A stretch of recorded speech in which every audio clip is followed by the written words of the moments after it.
You're listening to the Youth Critic Podcast on KHZ Network. Find us on Facebook at DecibelUNG Radio and find us on Twitter at DecibelUNG.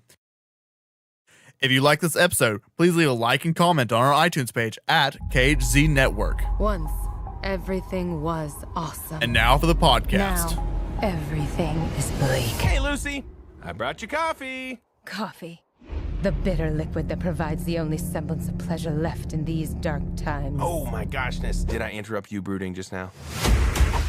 Times have changed. You need to change with them. We have to be tough and battle ready. Look, a shooting star, make a wish. Oh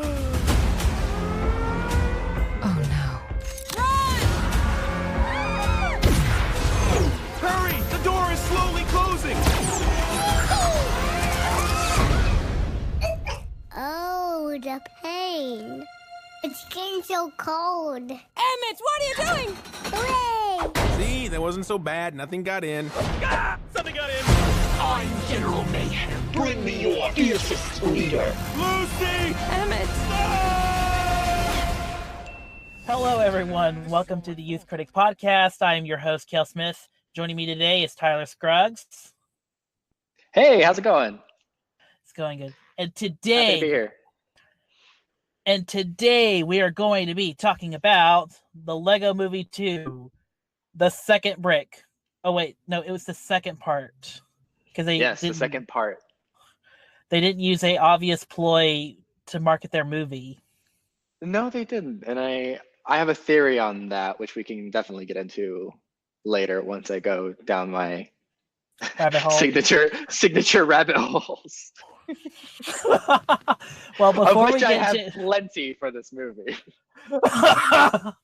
Well, before we get into the rabbit holes, let's just talk about the basics. Tyler, what did you think about the Lego Movie 2? I loved it.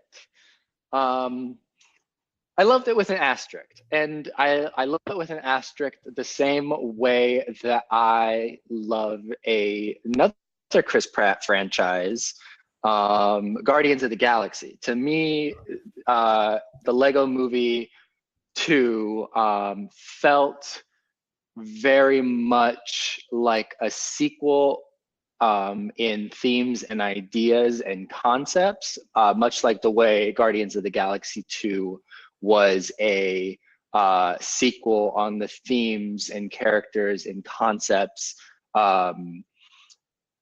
that inadvertently, I guess, would make the film less fresh and new the second time.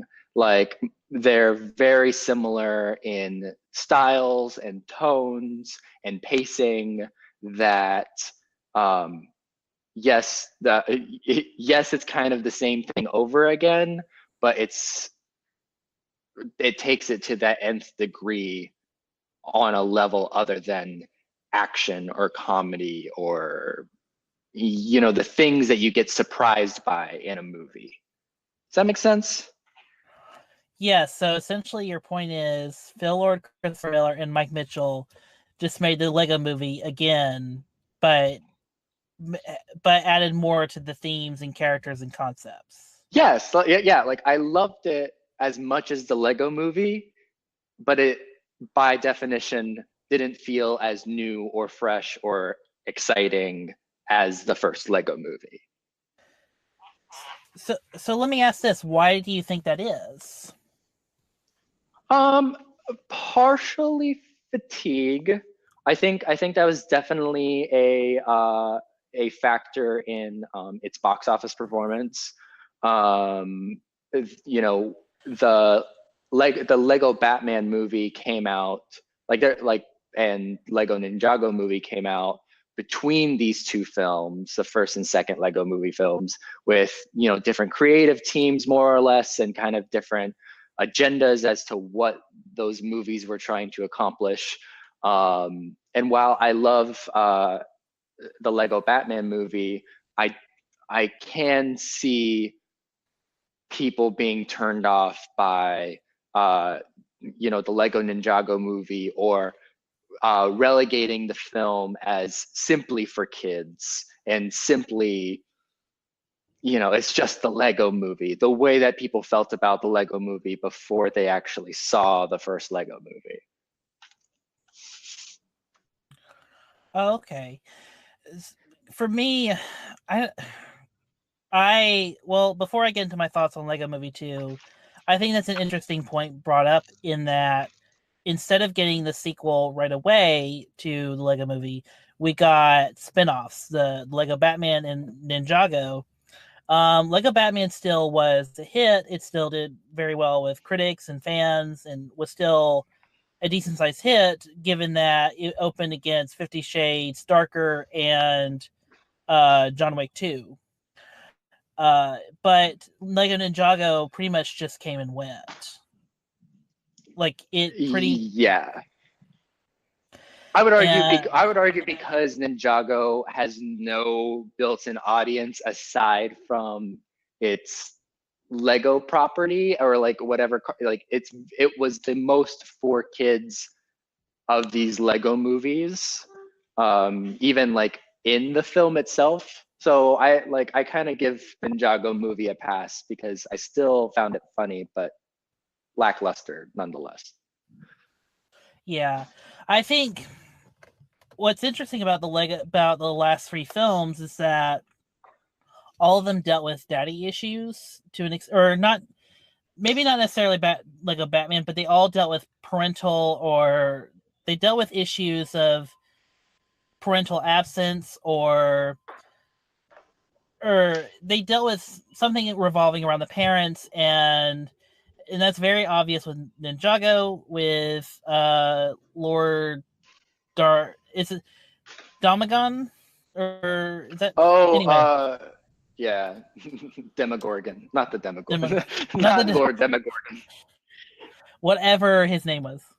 Whatever his name was. It doesn't really like I guess what I'm most curious about now, Kale, because you're a little mum, is did you not love the Lego Movie 2, the second part? I actually yes, I did. I actually really liked it. Oh, okay. Okay. Phew.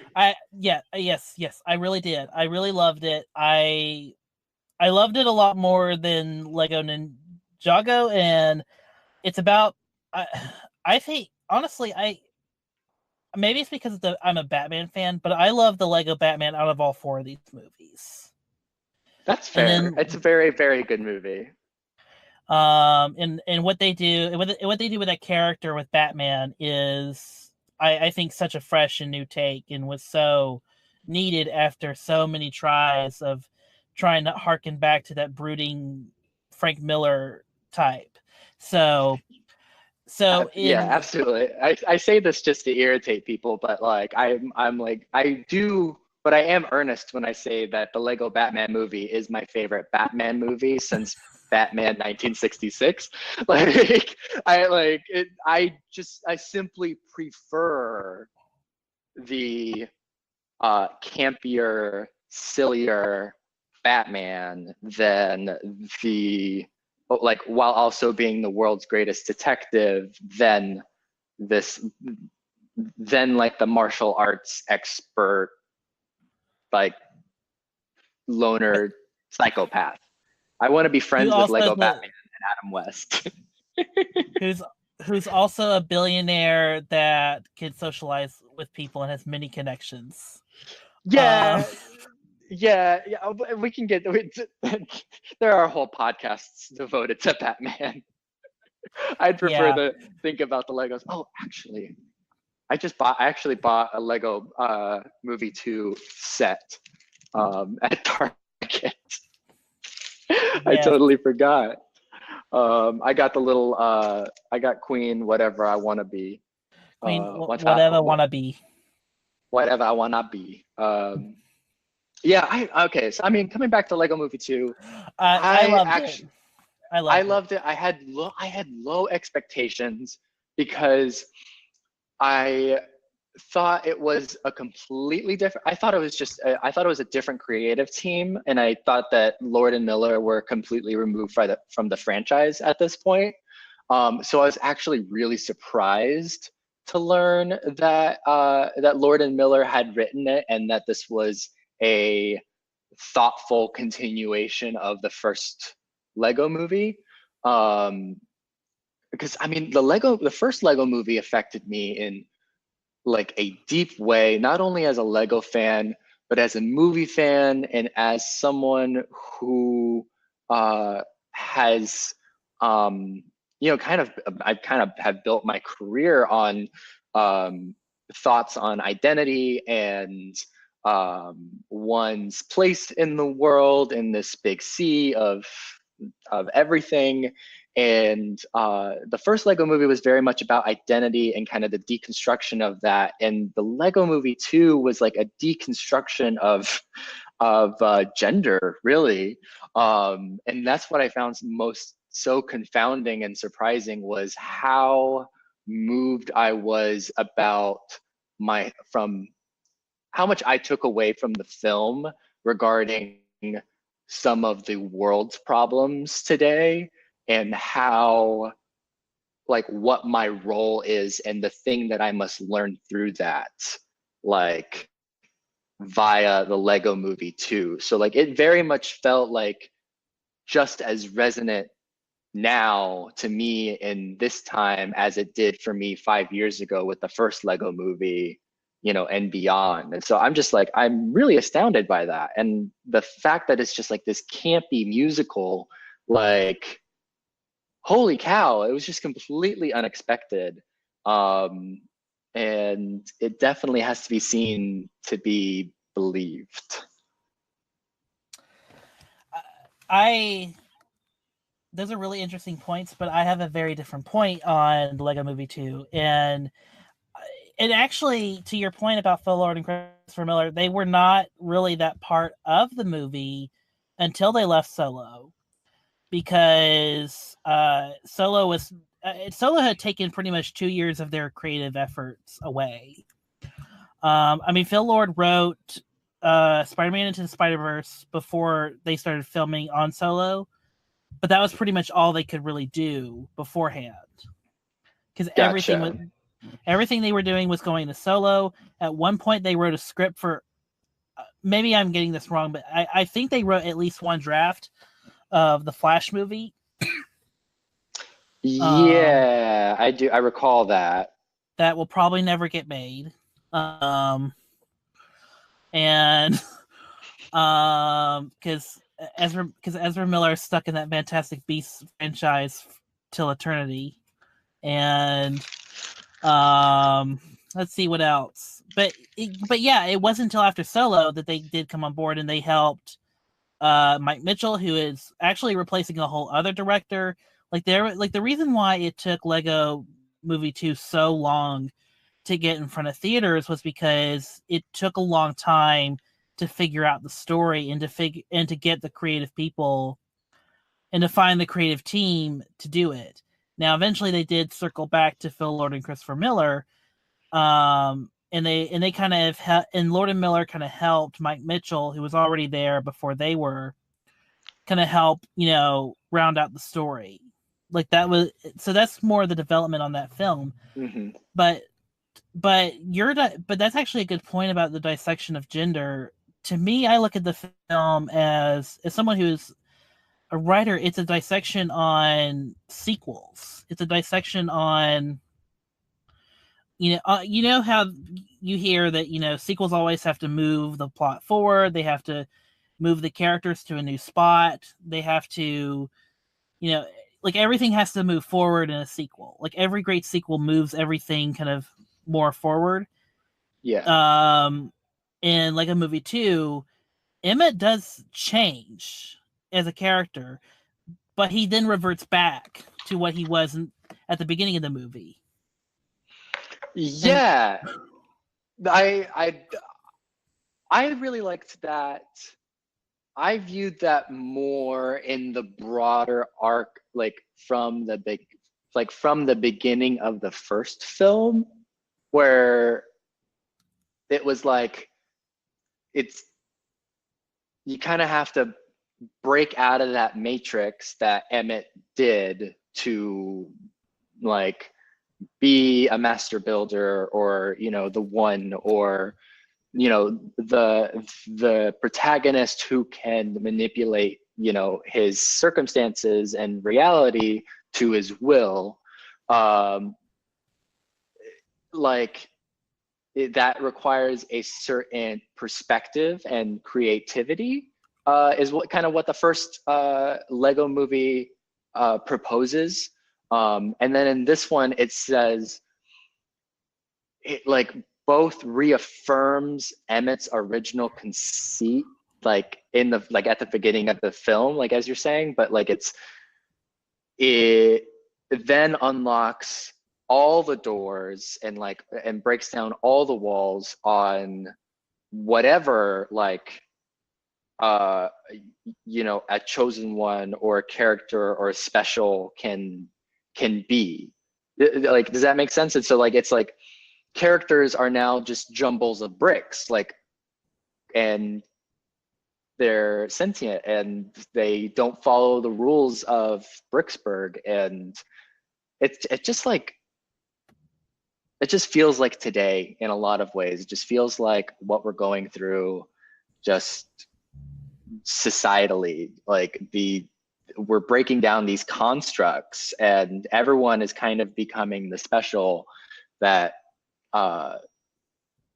it requires that sense of community that Emmett longed for, but also that that self-confidence that Wildstyle always had. And Wildstyle's character is just all over the place in this movie. Like, she goes through a lot.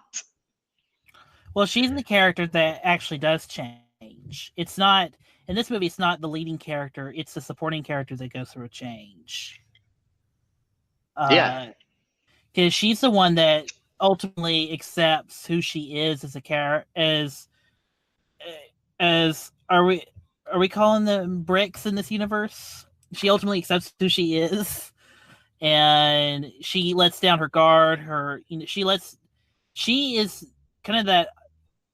She is basically the model of the female that's trying to be an edgelord, that's trying to match the guys in terms of masculinity and hardness, but in reality, like, that's not the world. Doesn't have the world is what you make of it, and she's the one kind of contributing to the world's broodingness and despair. Yeah. Okay. It's yeah. That's a fair point. And I think it's hard. I don't know how spoilerly we want to get, but I love the fact that this is a musical film, because it allows me to kind of relive the film in a way that the score never usually does. While I love Mark Mothersbaugh's scores in both the previous film and this one, they are not the easiest to listen to in the car or casually, just because they're very chaotic. But whereas in the Lego Movie 2, they all, most of them are lyrical. Tiffany Haddish, she plays, Queen Whatever I Wanna Be, and has several musical numbers in it. And I was really surprised by that. And those musical numbers are just so fresh feeling and timely. I doubt that Catchy Song is going to chart. I really hope it does, because apart from being a super effective plot tool and a super effective catchy song, these are all just really great songs that I wish would get Frozen level soundtrack attention or Guardian soundtrack attention. I don't think this is going to get much attention. It's not going to get much. It'll just be this under the fly radar. fly under the radar rather.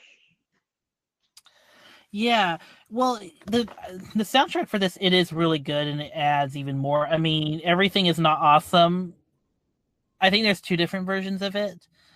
I think both of them serve I think they both serve a unique purpose. And I don't know. I agree the soundtrack is really good, even though, yes, you're right, Mark Mothersbaugh's score is kind of chaotic and all over the place. Like you just kind of be waiting for the moments to kind of come through. But yeah, I think the music in this, it works especially at the heart of it. Oh gosh, I'm now trying to avoid the spoiler. Do you just want to get into spoilers? I suppose. I mean, I really want to talk about Everything's Not Awesome. Yeah. Well, because that was an amazing moment. Well, which one? I think it's done twice. Well, Everything's Not Awesome as the climax of the film. Oh, okay. Where there's a Toy Story 3-esque moment that really felt real. Like, especially coming, like, we've had so many sequels now that end on that famous, like, downbeat ending, like cliffhanger ending. And I genuinely believed that it was going to end on that down note, and would have been satisfied with the film otherwise. But it then goes into this musical number where it takes the themes that I love Everything Is Awesome, like, as a, not only as a song but as a concept. And like, as a fan of pop music, like, I'll never see, like, I don't find catchy pop music annoying the way that like Wild Style and like the Lego universe treats it. But when it comes to like Everything's Not Awesome, the way that like they flip the song on its head while also like creating new context of like what the definition of awesome is. Like, awesomeness is that conflict and like that collaboration of like, everything's not awesome, but like, if we stick together as a team, like, not just between, you know, the characters in the film, but between brother and sister, between, you know, opposite ends of the political spectrum, you know, like, or, you know, opposite ends of, you know, certain you know, divided issues. Like, there, it's a film about like, it's just a very human film, and it's fitting that we see more humans and like these broader interactions, because it's what signifies like the conflicts in the film. Like, it's just a very meta movie, and like, I find myself just unpacking it more and more, because we can talk about Wild Style like till the cows come home and her character arc, but we can also talk about, you know, the 360 that Emmett makes, and in that journey, like, really kind of dissects like not just Chris Pratt's like professional Hollywood career, but like his apparent change like as a celebrity in that time, and his contributions to like almost mainstream masculinity, as like that, as crazy as that sounds. But like, we gave Chris Pratt all of these like hyper masculine roles that like aren't very kind to women, and he has these like certain beliefs that are now you know, not with the mainstream, or at least with my Twitter stream. Everyone seems pissed off at Chris Pratt.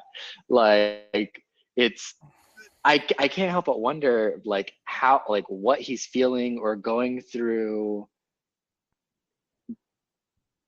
other than like the reaffirmment that isolation is not the answer. Our isolationism is never the answer.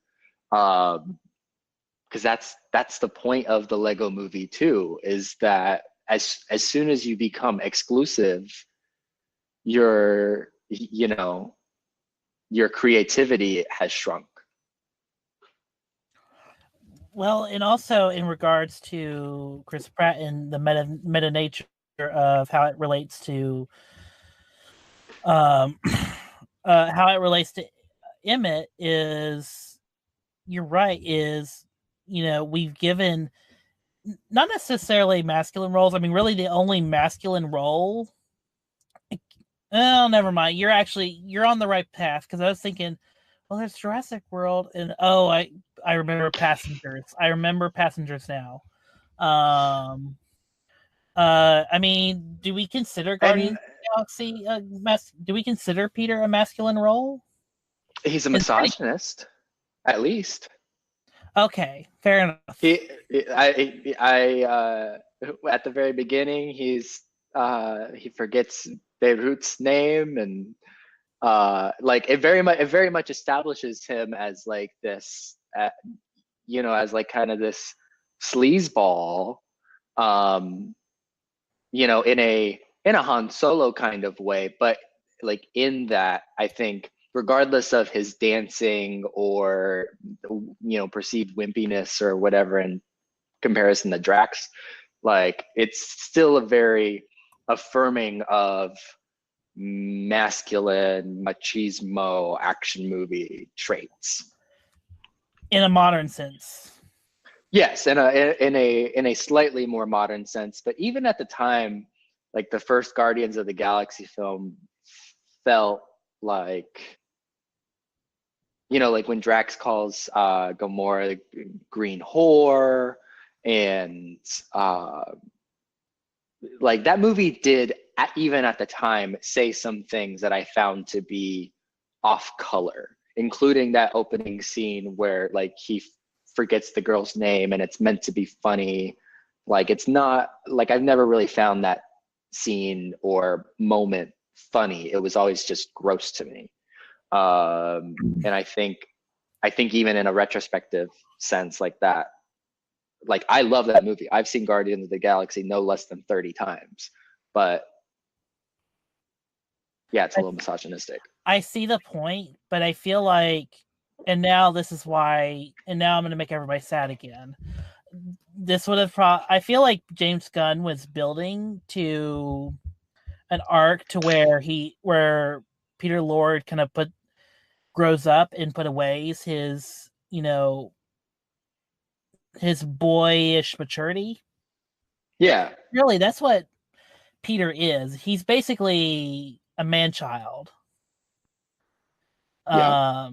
Raised by a very abusive culture, a very abusive and masculine culture. And I think that's why Guardians 2 is so important, because it dives into more of what the consequences of what those toxic masculine abusive, what that could manifest, and how they can bring out someone who is longing for like the childhood they want, or the childhood they should have gotten but didn't, and how that person needs to grow up and learn to how to be mature and treat the woman he cares about a little better. And I think everything was building towards that. And you can sort of see it again in Avengers Infinity War. But the problem is now we will never see that. We will never see the end of that arc, because Guardians 3 is dead and James Gunn is working on Suicide Squad. And I don't think Guardians 3 is dead. I don't think Guardians 3 is dead. I think it's going to be a different thing than what Guardians 3 was going to be. But like, I cannot imagine a world where Guardians 3 will not be attempted by someone, the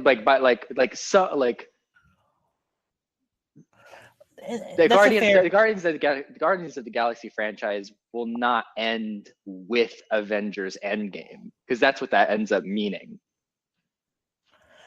Let me end. James Gunn's Guardians 3 is dead. Yeah, and I mean, speaking to your point about the Lego Movie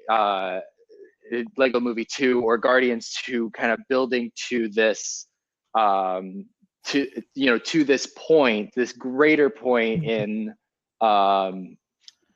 Star-Lord's arc as he matures from man-child to man-man. I'm sure that would have some sort of follow through with Guardians 3 that we may or may not end up seeing, which I think is what you're saying. Yeah, and also what I would add is what we're seeing in the Guardians was taking a whole trilogy of films. Lego Movie 2, I think, does it all in 1 hour and 45-minute movie, where it does the whole 360 of, with the character of Rex Dangerfield, it shows that maturing doesn't mean being an edgelord, because that's really what Rex Dangerfield kind of represents, is the edgelordness of masculinity, of where teenage boys think being tough and hard edge is mature, and that's actually even a criticism of the culture of what we show teenage boys, of what we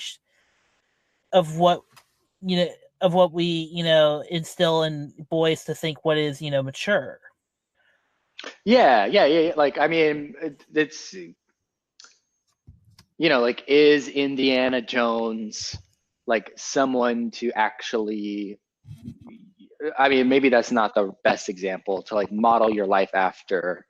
The Lone Ranger would be like the obvious, like, this kind of like the I work alone, because I think, Rex Dangerfield's big mistake and what like ended up kind of saving the day was the selflessness that Rex was missing versus Emmett.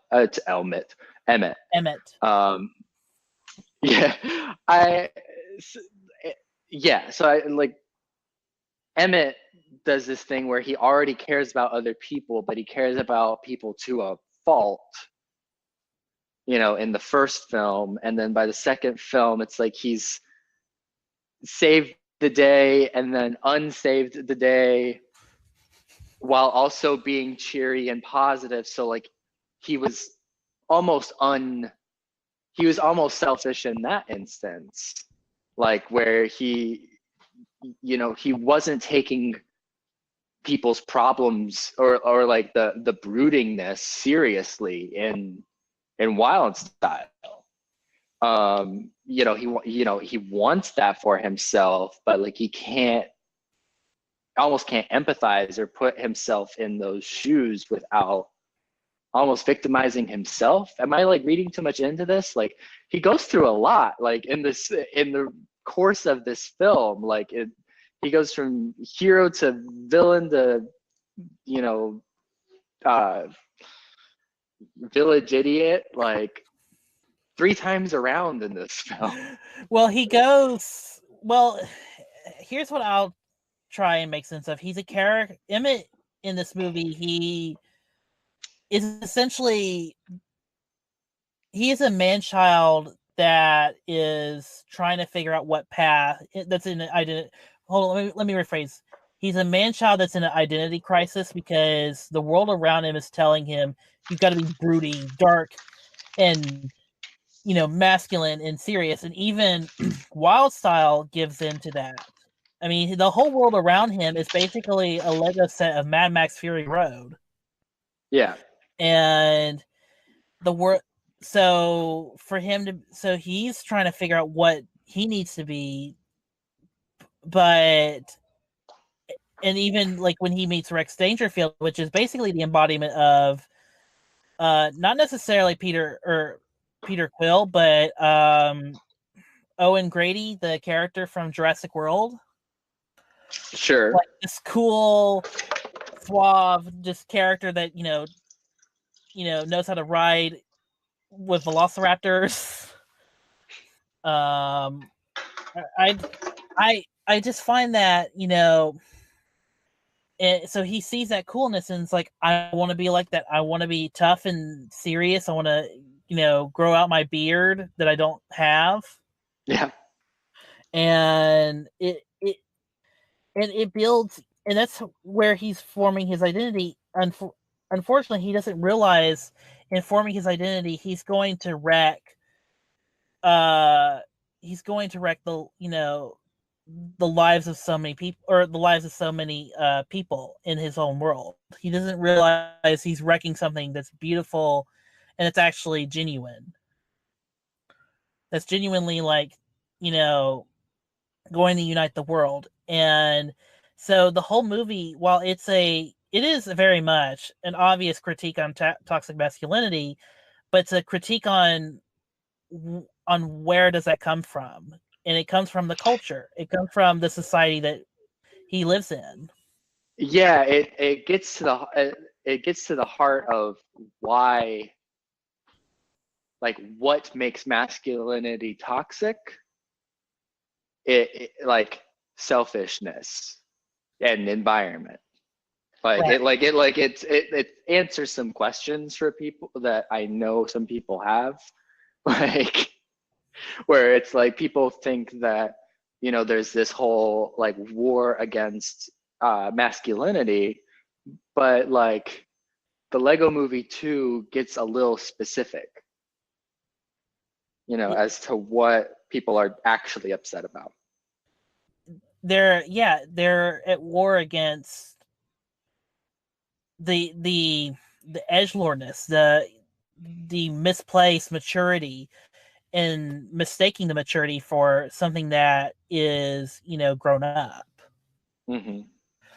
And and honestly, I think that's why Lego Movie 2 is so fascinating, because whereas Lego Movie 1 is a critique on the capitalistic nature of how Lego and basically how art has become capitalized, and this one is basically looking at what does the culture of art, what is the responsibility of that art doing to boys, and what is it, and how does that affect little girls as well, and how does And yeah, and the sheer separation of the two, because I mean it's like, it's not as though Lego unconsciously markets most of its toys to boys and only a small percentage of its toys to girls. Like, it's another Lego movie that critiques Lego as a corporation.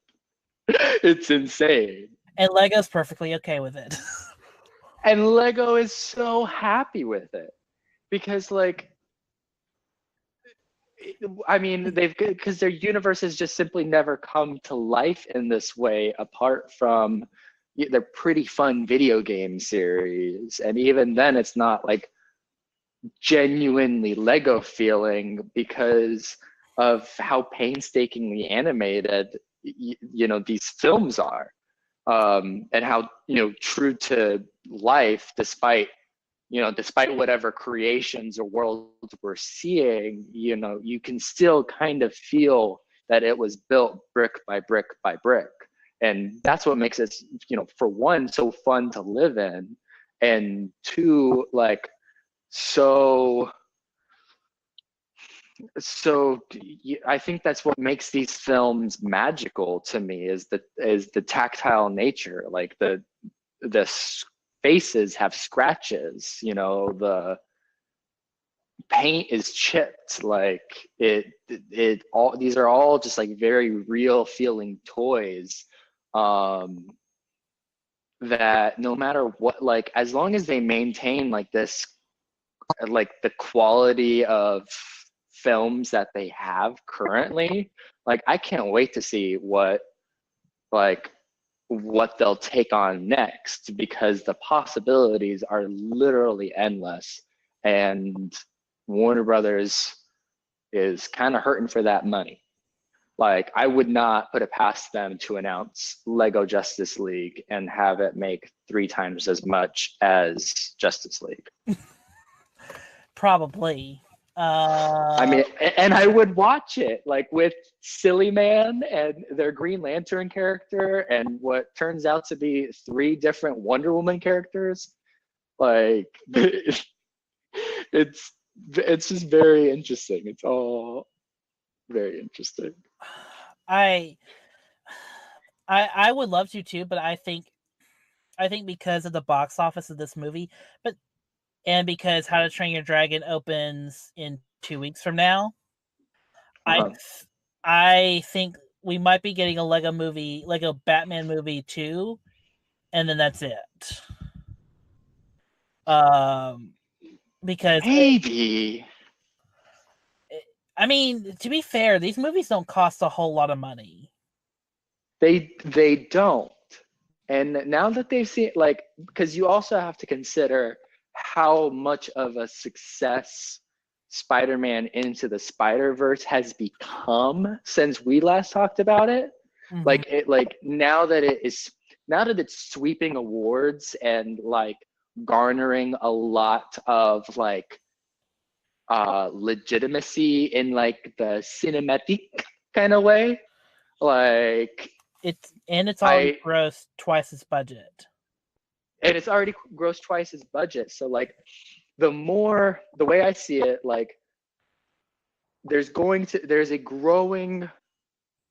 be a growing hunger for animated superhero films.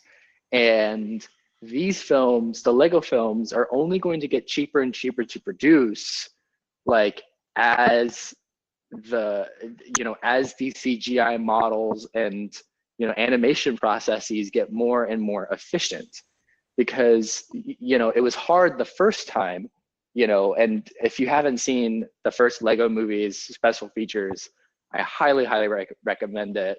It'll make you appreciate the film so much more. Like it's clear that there's a flow going, and that these films can become cheaper to produce over time should they choose to. And I think with Into the Spider-Verse, I wouldn't put it past Warner Brothers to consider the idea of pursuing their DC properties in Lego form, as opposed to starting over with a completely different animation style for their theatrical superhero animated films. I think I would have said the same thing 2 years ago after Lego Batman, because I think most of us can unanimously agree that Lego Batman was better than Batman v Superman. Yeah. and probably Dark Knight Rises, and no, I won't say it's better than the Dark Knight. I won't say that on here. I understand the sentiment, and I also understand the conflict. Like this, regardless of what you think about The Dark Knight Rises or really any of the Christopher Nolan Batman films, it's just so hard to deny like the energy put into like that filmmaking, if that makes sense. Like that, I mean, I think about The Dark Knight Rises, and I think about its problems, and I think about how much I'd rather be watching the Lego Batman movie, but like then there are moments. Yeah, like it's an hour shorter.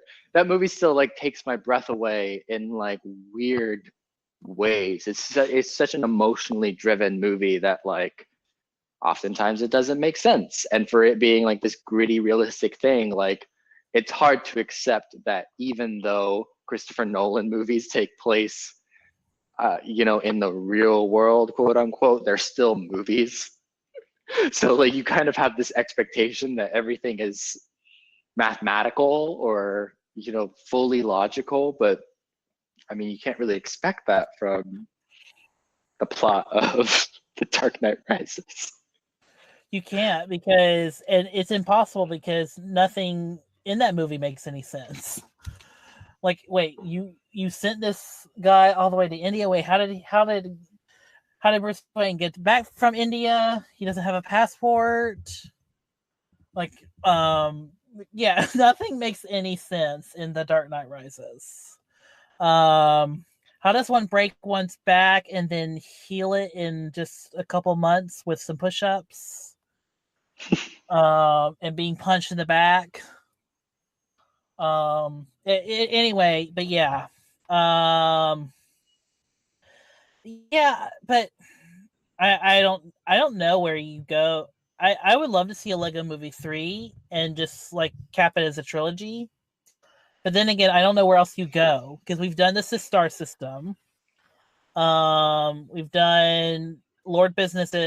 Basically, Dad is Lord Business. So are we getting a movie about the mom, about Maya Rudolph? Yeah. That's the next logical step.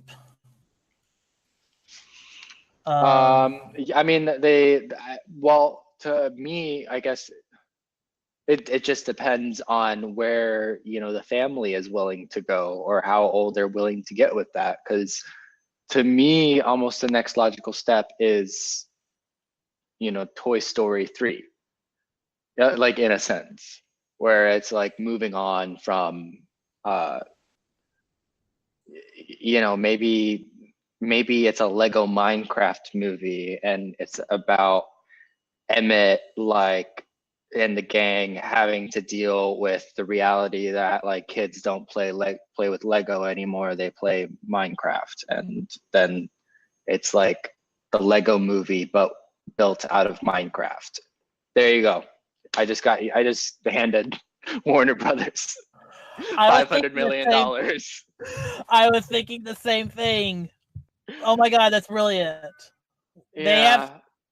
They go into the characters go into the world of Minecraft and realize just how easy it is just to build it from the internet, or how easy it is to do everything on the internet, and not have to clean up the mess. Warner Brothers. You have your own Ralph Breaks the Internet. It opens in theaters like later this year, apparently. Oh, that's still happening. Wow. I don't know. I knew the guy from Inside. I know the guy from It's Always Sunny in Philadelphia was working on it, but he left like a year ago. Yeah. Okay. I'm looking at it now. I'm listening. No, okay. A lot of people have been dropping in and out of this film. I'm realizing I'm not looking at the actual Wikipedia page, but the Minecraft Gamepedia Wikipedia page for Minecraft the movie, because that's what Google is sourcing its information from. Obviously, we go to Wikipedia first. I have serious doubts that this movie is going to be released on July 10th, 2019, as it suggests. Yeah. But Minecraft, the first movie, may or may not be hitting theaters July 10th. It'll open a week before. It'll open the week before The Lion King opens. Oh God! Not to go on a tangent, but did you see the Aladdin teaser or Aladdin trailer? Of course, I did. Oh God! I thought we were getting Genie with abs. That did not look like abs to me. What? Why is that your complaint? Because that was in the EW article. That's what Piracy said we were getting.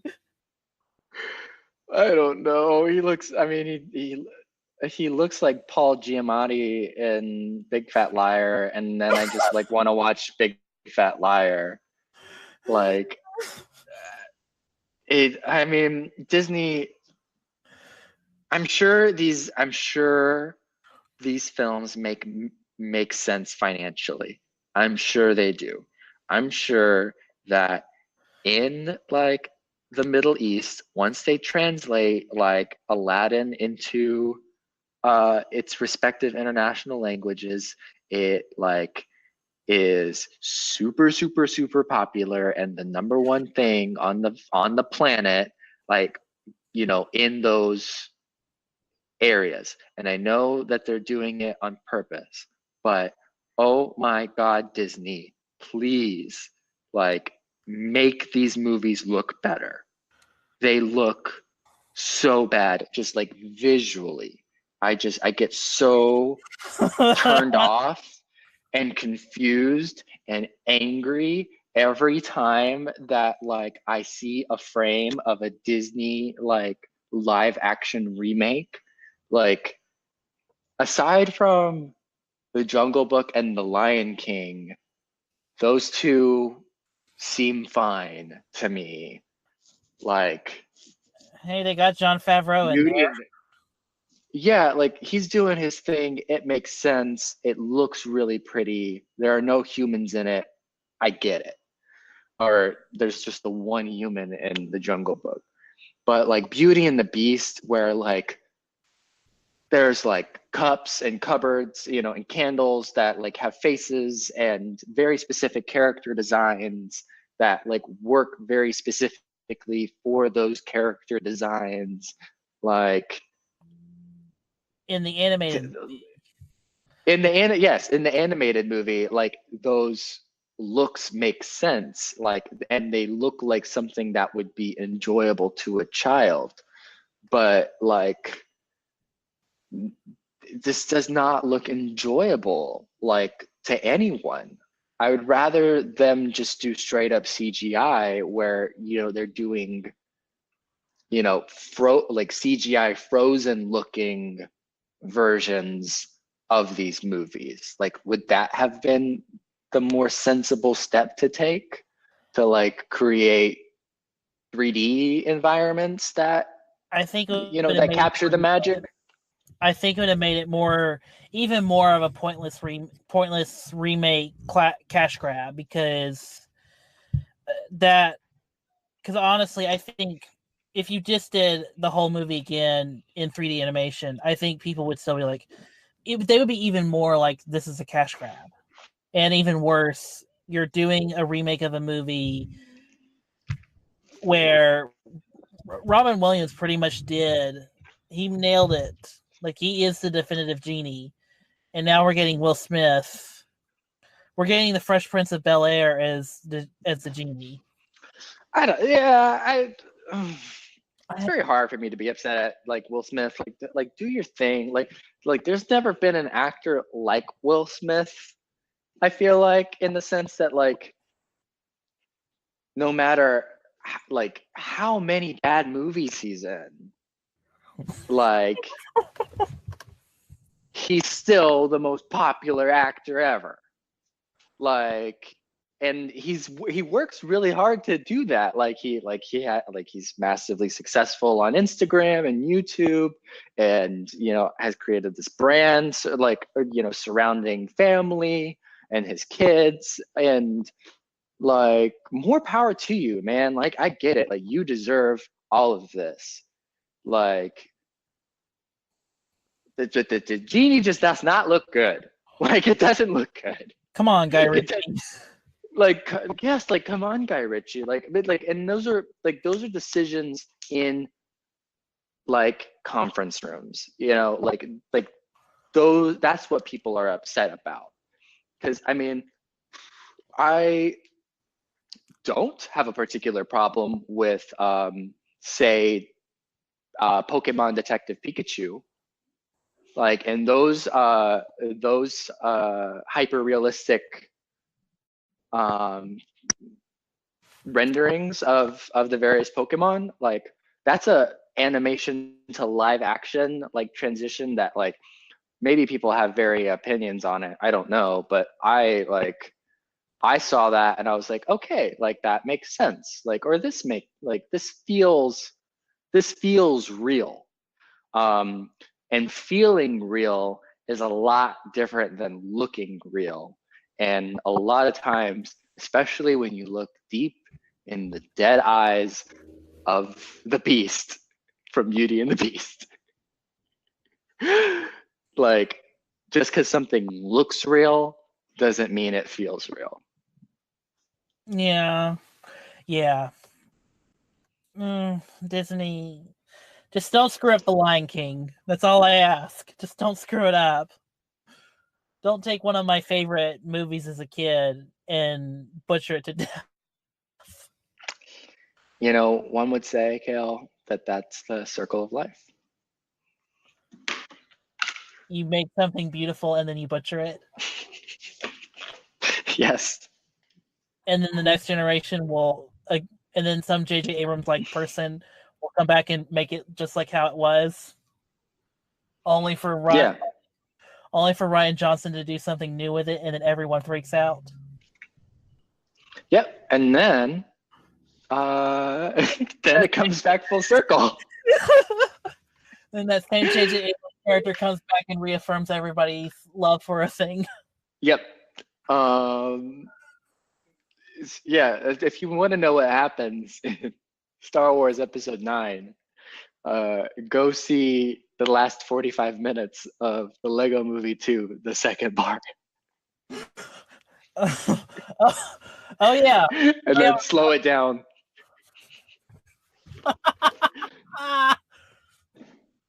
But add jokes.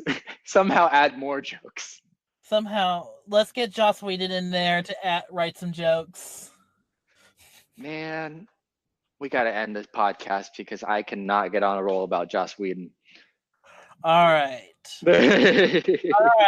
I'll move. All right. I'll admit I went too far. Anyway. I mean, if you want me to, I will, but I just wanted to warn you. It's tempting, but I don't want the 3 hours. Save it for another time. All All right. It's tempting, but I want to go. I have other things to. I won't be here I don't want to be here all night. It's okay if you have other better things to do, Kale. You're more like in the words of Pee Wee Herman, let me go. Okay.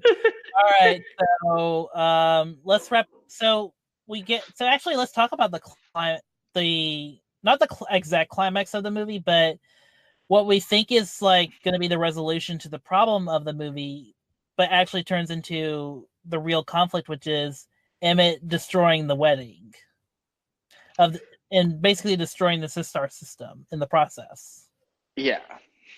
So to give people a little bit more insight, so the whole movie is building towards trying to avoid Armageddon. Very clever, Lord and Miller. Very, very clever. And they're trying to avoid it because that's when, everything's going to fall in the box. And Emmett and Wildstar and Rex Dangerfield believe that what's going to cause the Armageddon is the wedding. But then Wildstar realizes, oh wait, no, Emmett's going to cause the Armageddon. And then he breaks essentially the Sistar system, which actually in the real world, the brother is breaking the sister's like wedding set to try and get like his toys back, even though this kid's like 14, 15 years old. Maybe that's bad for me to say, but anyway, he's trying to get his toys, his like little bricks back. And that causes Maya Rudolph's mom to be like, nope, we're done with Legos. I'm done hearing about it. Be done. So Girl from the Florida Project and the kid from the first movie, they put their toys away. So what did you think about that reveal? And did you ever think the movie was building to something different other than toxic masculinity? No.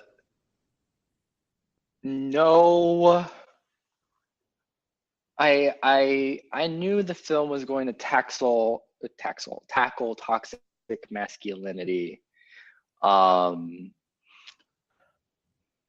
I was surprised at how far they were willing to take it.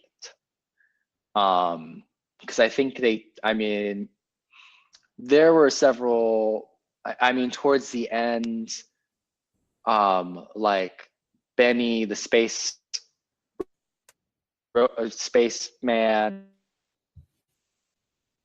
the sparkly queer vampire character started to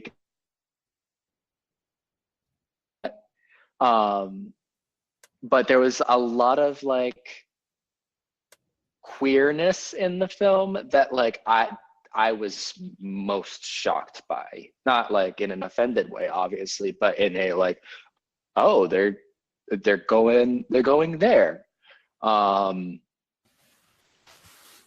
Yeah, it's I just love the film. I think there's a lot more that meets the eye, and I hope for a sequel, but I am content without one. Yeah.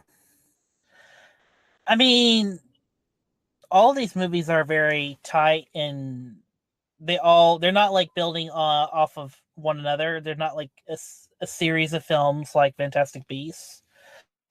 But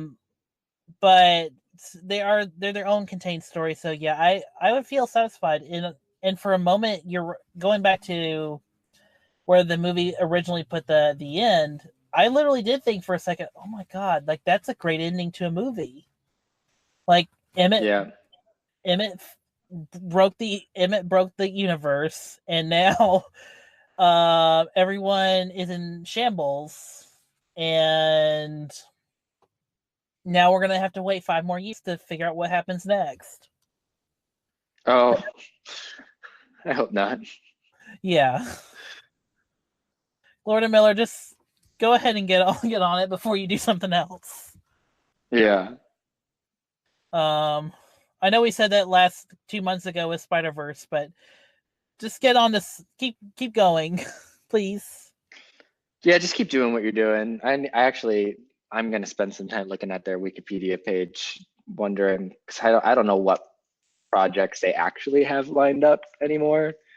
But I've been kind of dieting from not just social media, but like movie news in general, and I feel a little healthier for it, and a lot more surprised where I see the credits and it's something I'm like, oh, they did this, or like, oh, they're in this.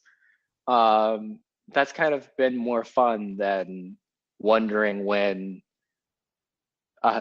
characters are going to show up, or actors that I know are going to appear in the film. Mm-hmm. Yeah. Or talent. Yeah, I mean, I know Alita has like a big cameo coming up. I don't know who it is, like, because I haven't clicked on any links to figure out who it is. But me either. But yeah, it's nice to not be a part of the news cycle, or to not I think it's just healthy to always take breaks. There's a reason why they created vacations for a reason. Mm-hmm. I think it's just healthy to take time away in that. And as I'm saying this, I'm just going through Collider's news. So I'm clearly being a hypocrite by saying all this and being like, oh my god, Bryan Singer's not on Red Sonja anymore. Or maybe not. While I'm looking through the news. Yeah. But regarding Lord and Miller, I mean, the only projects I'm aware of is they just hired a writer to work on their original sci-fi movie, The Last Human, but that doesn't have a release date yet. And then they bought the rights along with Fox for Peter Weir's, or not Peter Weir, Andy Weir's, the Artemis, like his new novel. Yeah. But that's at Fox, and that's about to be in the Disney lineup. And I doubt that Disney will work with Phil Lord and Christopher Miller again because of everything that happened on Solo. Even though they have been very playing ball and staying quiet throughout most of the whole Solo drama, while everything else has come out about Solo. But in either way, I don't know what they're doing next, because they've been working on this for the last like year and a half, along with Spider-Verse, and then that's it. They have a couple projects in development as directors, but nothing. It might be till 2021 before we see something from them again. Alrighty. Yeah. Well, I'm willing to wait. I'm already in line. You're in line. Yeah. All right. So is there more to say on Lego Movie 2 that won't take us on 3-hour rabbit holes? Out of fear, I'm going to say no. All right. All right. Well, with that said, just go see the Lego Movie 2, the second part. Again, they missed that perfect marketing ploy. Come on, Warner Brothers. Well, the second part could refer to many things, Gail, like the second part of human experience, the female gender, the other part. Okay. Thanks for having me. You're welcome. Anyway, Tyler, where can the good people find you? Oh, you can find me in a dumpster bin behind AMC. You can find me. You can find me on Twitter at Tyler Scruggs. At Scruggs is spelled SCRUGGS, and I'm on Instagram at Scruggernaut, SCRUGGERNAUT, and at tylerscruggs.com. Thanks for having me. Awesome. So which AMC, the Phipps Plaza or the North DeKalb Mall? I don't remember. Check the Craig's listing. Okay. All right. Anyway. Bye. Thanks. Anyway, you can find me on Twitter at MovieKale. You can follow the show at The Youth Critic, and then you can follow the channel that distributes this podcast at KHZ Network. Thanks, everyone. We'll be back with you next week for Alita. Hang on to your fronts, Planny. We're going to save Lucy. You tell me to smash asteroids! You mind if I save your life? Not at all. Who are you? The name's Rex Dangervest, galaxy defending archaeologist, cowboy, and raptor trainer. I don't get it. Will you help me rescue my friends? You don't want to go anywhere near the Sistar system. It's ruled by an alien queen. Only the toughest are gonna get out of there alive. Who's a good boy? Who's a good boy? Yes, you are. I'm a queen, whatever I would not be. I'm getting super evil vibes here. I could change my form to something else if this makes you uncomfortable. Hey, guys. No, go back. The horse was much more palatable. I got a payphone and a play phone. I gotta get it, baby. No, it did not. A1, hit him with the A1 song. Say J1, not the A1 sign. Lucy! Emmett, did you draw stubble dots on your face? What? No.